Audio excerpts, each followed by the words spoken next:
ಬಂತು ನನ್ನ ಸ್ಲಾಗ್. ಬೆಳಗ್ಗೆ ಬೇಗ ಎದ್ದು ತಲೆ ಸ್ನಾನ ಮಾಡಿದೆ, ದೇವರಿಗೆ ದೀಪ ಹಚ್ಚಿ ನಮಸ್ಕರಿಸಿದೆ. ಹಾಗೆ ಹೀಗಿದ್ದೋಳು ಹೀಗಾಗ್ಬಿಟ್ಟೆ. ಅಮ್ಮ ಹಾಲು ಕೊಟ್ರು, ಹಾಲು ಕೊಂಡೆ. ಹೊರಗೆ ಹೋಗಿ ಕುಡಿಬೇಕನ್ನಿಸ್ತು, ಹೊರಗೆ ಹೋಗಿಕೊಂಡೆ. ಅಮ್ಮ ಬಟ್ಟೆ ಒಣಗಾಕ್ತಾ ಇದ್ರು, ಹೆಲ್ಪ್ ಮಾಡಿದೆ. ಅಮ್ಮ ಕಿಚನಲ್ಲಿ ಟಿಫಿನ್ ಮಾಡ್ತಾ ಇದ್ರು, ಹೆಲ್ಪ್ ಮಾಡಿದೆ. ಹಾಗೆ ಸಖತ್ತಾಗಿ ಮಾಡಿದ್ರು ಟಿಫಿನ್, ತಿಂತಾ ಇದ್ದೆ. ಡೈಜೆಷನ್ಗೋಸ್ಕರ ಒಂದೇ ಸ್ಟೆಪ್ ಹಾಕ್ಬೇಕನ್ನಿಸ್ತು, ಹಾಕ್ಬಿಟ್ಟೆ.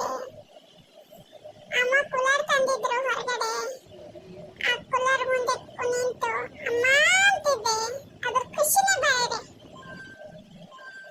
ಮಲ್ಕೊಂಡ್ಬಿಟ್ಟೆ ಕೂಲರ್ ಗಾಳಿಗೆ. ಖತಮ್. ಆಮೇಲೆ ಎಷ್ಟೊತ್ತಿಗೆ ಲಂಚ್ ಕೂಡ ಪ್ರಿಪೇರ್ ಮಾಡಿದ್ರು, ತಿಂದೆ. ಅಷ್ಟೆಲ್ಲ ನಮ್ಮ ಮಾವ ಫೋನ್ ಮಾಡಿದ್ದ. ಎಲ್ಲದಲ್ಲೇ ಮಾವ ಒಂದು ಡೈಲಾಗ್ ಹೊಡಿಬೇಕನ್ನಿಸ್ತು. ಎಲ್ಲದಿಲ್ಲ ಮಾವ. ಅಷ್ಟೆಲ್ಲಗೆ ನಾನು ಚಿಕ್ಕವಳಿದ್ದಾಗಿಂದ ಸಾಕ್ ಸಿಕ್ಕಿತ್ತು. ಅದು ಕೈಗೆ ಹಾಕೊಳ್ಬೇಕಾ ಕಾಲಿಗೆ ಹಾಕೋಬೇಕು ಗೊತ್ತಾಗಲ್ದೆ ಕೈಗೆ ಹಾಕೊಂಡ್ಬಿಟ್ಟೆ. ಡಿಪ್ರೆಷನ್. ಸಮ್ಮರ್ ಅಲ್ವಾ, ನೀರಲ್ಲಿ ಆಡೋ ಖುಷಿನೇ ಬೇರೆ. ಅನಿಸ್ತಾ ಇದೆಯಾ? ತುಂಬಾ ತುಂಬಾ ಅನಿಸ್ತಾ